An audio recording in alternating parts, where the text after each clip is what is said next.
अस्सलाम वालेकुम दोस्तों, मैं हूं मुदस्सिर हुसैन। अप्रैल 2022 में इमरान खान की गवर्नमेंट के जाने के बाद और पीडीएम के पावर में आने के बाद से पाकिस्तान का इक्तिसादी, माशी और पॉलिटिकल मंजरनामा मजीद पेचीदा हो चुका है। वहाँ एक अहम मसला जिसके ऊपर लोग ज्यादा बात भी नहीं कर रहे, वो खैबर पख्तूनख्वा का है, जहां पर गवर्नर का ओहदा तकरीबन 5 महीने से खाली पड़ा है। 16 अप्रैल को शाह फरमान साहब के मुस्तफी होने के बाद से खैबर पख्तूनख्वा मुसलसल is functioning without any governor. Acting governor Mushtaq Ghani है, but he is not a full time governor. Shah Farman साहब खैबर पख्तूनख्वा के 32वें गवर्नर थे। वो तकरीबन 3 साल और 7 महीने तक कैपी के गवर्नर रहे और अब उनके जाने के बाद ये अहम आईनी ओहदा खाली पड़ा है। न सिर्फ ये कि इससे खैबर पख्तूनख्वा की अवाम और गवर्नमेंट का नुकसान हो रहा है, बल्कि इससे खुद पीडीएम में शामिल जमातों को भी नुकसान पहुंच रहा है। वो इस तरह कि अगर सपोज पीडीएम का गवर्नर होता खैबर पख्तूनख्वा में, तो इससे पीडीएम में शामिल जमातों को केपी की हद तक एक वॉइस मिलती। इससे ये भी होता कि उनको एक छतरी अम्ब्रेला मुयस्सर आती और इसके नीचे से वो अपनी आवाज़ और केपी की गवर्नमेंट पर तनकीद कर सकते थे। लेकिन ऐसा नहीं किया गया और इससे यह भी फायदा होता कि कम से कम महमूद खान और उनकी कैबिनेट के ऊपर एक दबाव होता है, चाहे वो अलामती हो, नफसियाती हो या चाहे जो भी हो। लेकिन क्या करे कि पीडीएम में शामिल जमातों की चपकलिश, साजिश और अदम बर्दाश्त की वजह से द टॉप पोजीशन, जो टॉप कॉन्स्टिट्यूशनल पोजीशन है, वो पिछले 5 महीनों से खाली पड़ी है।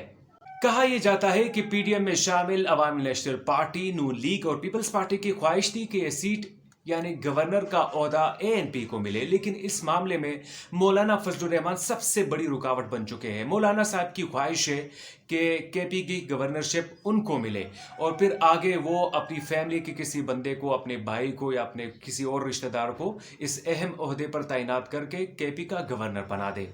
वैसे अब सबको पता है कि मौलाना की पार्टी में अहम हुकूमती ओहदे और पार्टी ओहदे सिर्फ मौलाना की फैमिली के लोगों को मिलते हैं। बाहर का कारकुन चाहे वो अपनी अपनी ज़िंदगी क्यों ना कुर्बान करे, उसे कारकुन से ज़्यादा कोई और दर्जा नहीं मिलता। मौलाना साहब की जिद की सज़ा खुद पीडीएम और केपी के अवाम को मिल रही है।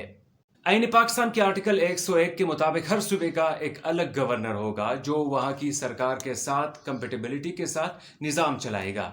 लेकिन यहाँ पर आइन के इस अहम आर्टिकल पर कोई अमल दरामद करने को तैयार नहीं। अगर ये दलील दी जाए कि गवर्नर का ओहदा सिंबॉलिक है, अलामती है और वैसे भी गवर्नर ने आगे कुछ करना नहीं होता, तो अगर खाली भी पड़ी है तो कोई बात नहीं, तो इसके जवाब में मैं दलील दूंगा कि इस हिसाब से तो सीएम का ओहदा, पीएम का ओहदा, प्रेसिडेंट का ओहदा भी कुछ हद तक, बल्कि बहुत हद तक ये सिंबॉलिक है। आप सबको पता है कि पाकिस्तान में निज़ाम फ़ौज और सिविल ब्यूरोक्रेसी मिलकर चलाती है। फिर तो सीएम साहब, उनकी कैबिनेट, पीएम साहब, उनकी कैबिनेट और प्रेसिडेंट को भी फारिग कर दे।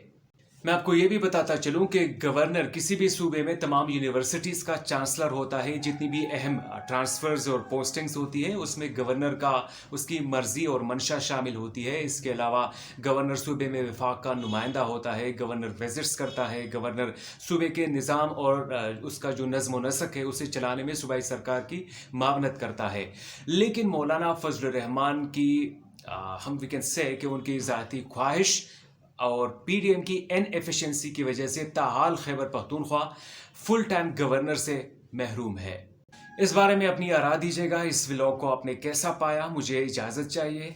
खुदा हाफिज़।